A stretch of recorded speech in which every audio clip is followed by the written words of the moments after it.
Welcome to Solvetic, your channel to always learn technology easily. Below in the description, you will find useful links we used in this video.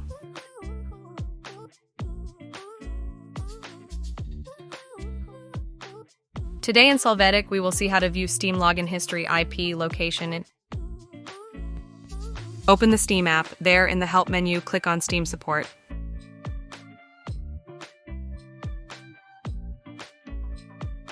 After this, click on the option My Account located a little further down.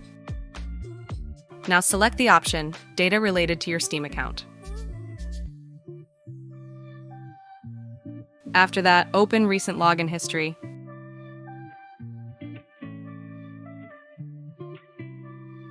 For security, you must enter your access credentials. When you do, you will be able to see recent Steam logins with specific data for each one. Hey, remember to subscribe Solvetic channel.